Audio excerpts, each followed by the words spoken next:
Sir, kayo palang nagpatayo nito, sir? Ha? Congressional fund pala ito, sir? Oh, magkano?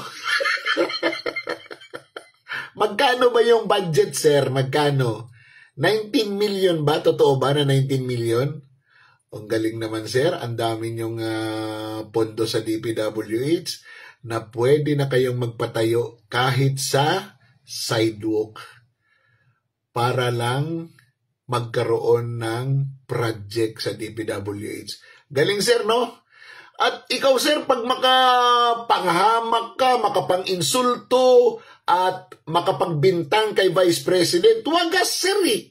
Grabe, sir, eh. Diba? Pero ikaw, hindi mo makita ang sarili mo. 19 million gone to waste. Pinasira ng mayor ng Manila. Bakit? Kasi mali naman talaga, sir. Mambabatas ka. Diba? Pare-pareho lang kayo ng DPWH dyan sa Manila. Isipin niyong payagan magpatayo ng building sa sidewalk? Ano yan, mga hari na kayo talaga? Siga na talaga kayo? Sayang yung pera ng taong bayan dyan, sir. Pero pag makapag-criticize ka kay Vice President Sara Duterte, ang linis mo, sir. Napakalinis mo talaga.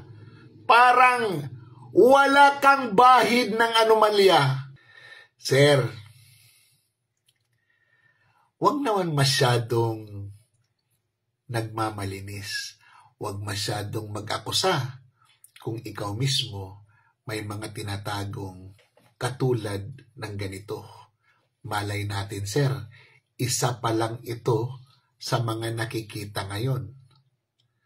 E paano, sir, as we go along, kung marami pang mga ganitong katarantaduhan ang ginawa mo? Sayang ang 35%!